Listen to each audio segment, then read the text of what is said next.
الحمد لله الحمد لله نحمده ونستعينه ونستغفره ونؤمن به ونتوكل عليه ونعوذ بالله من شرور أنفسنا ومن سيئات أعمالنا من يهده الله فلا مضل له ومن يضلله فلا هادي له ونشهد أن لا إله إلا الله وحده لا شريك له ونشهد أن سيدنا وشفيعنا وحبيبنا وإمامنا ومولانا محمدا عبده ورسوله صلوات الله تبارك وتعالى عليه وعلى آله وأصحابه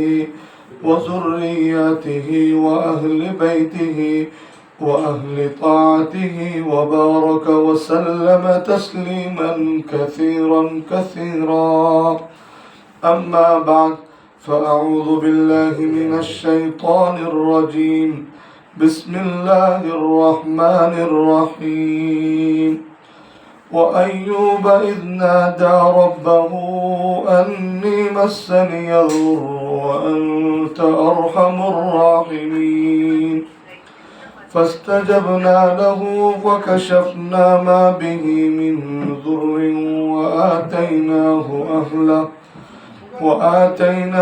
أهله ومثلهم معهم رحمة من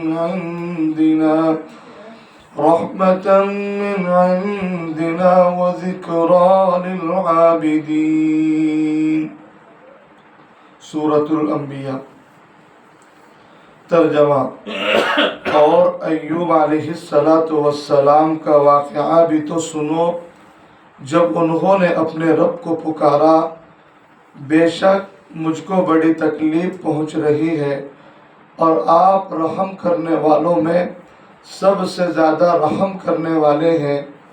سو ہم نے ان ایوب علیہ السلام کی دعا قبول کر لی اور ان کو جو تکلیف تھی ہم نے دور کر دی، اور ہم نے ان ایوب کو ان کے گھر والے بھی دیے اور ان کے ساتھ اتنے ہی بال بچے اور بھی دیے. یہ سب ہماری طرف سے رحمت سے عطا کیا ہے اور عبادت کرنے والوں کے لیے ایک نصیحت ہے. آج حضرت ایوب علیہ السلام کا اور ان کی اہلیہ کا واقعہ بیان کریں گے.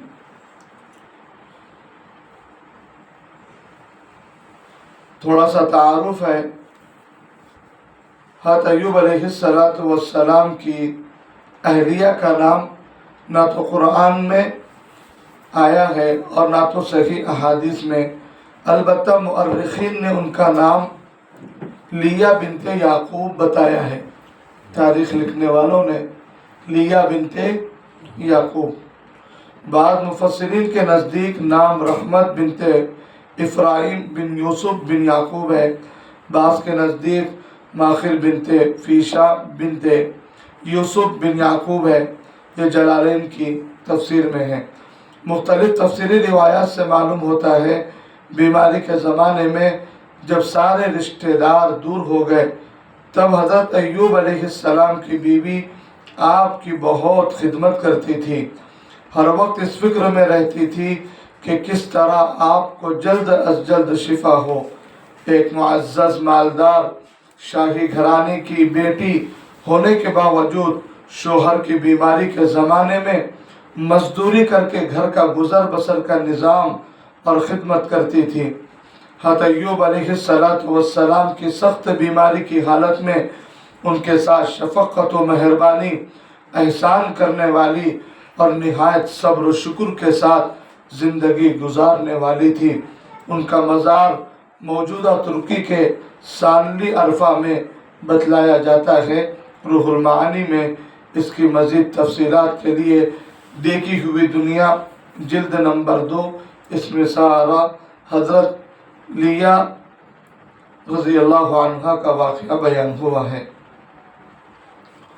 آگے اللہ تبارک و تعالیٰ دوسرے قرآن کریم کی آیت میں ارشاد فرماتے ہیں وَاذْكُرْ عَبْدَنَا أَيُّوبَ إِذْ نَادَى رَبَّهُ أَنِّي مَسَّنِيَ الشَّيْطَانُ بِنُصْبٍ وَعَذَابٍ ارْكُضْ بِرِجْلِكَ هَذَا مُغْتَسَلٌ بَارِدٌ وَشَرَابٌ۔ ترجمہ، اور تم ہمارے بندے ایوب کو بھی تو یاد کرو جب انہوں نے اپنے رب کو آواز دی، اے اللہ، شیطان نے مجھ کو تو دکھ اور تکلیف پہنچا رکھی ہے، ہم نے حکم دیا زمین پر تم اپنا پیر مارو، یہ ٹھنڈا پانی ہے جو نہانے اور پینے کے کام میں آئے گا۔ حتلیہ کا حضرت ایوب علیہ السلام سے نکاح۔ حضرت زلیخا کو، جن کا قصہ پیچھے گزر چکا، اللہ تعالیٰ نے ایک بیٹی عطا فرمائی تھی۔ اس بیٹی کے باپ اللہ کے نبی حضرت یوسف علیہ السلام ہیں، اور ماں زلیخا ہے جو اللہ تعالیٰ سے معافی مانگ کر اور اللہ تعالیٰ کی عبادت کر کے بہت بڑی نیک صالحہ اللہ تعالیٰ کی برگزیدہ بندی بن گئی تھی، لہذا ان کے گھر میں پیدا ہونے والی لڑکی بھی بڑی نیک اللہ تعالیٰ کی فرما بردار تھی۔ اس کا نام لیہ رکھا گیا۔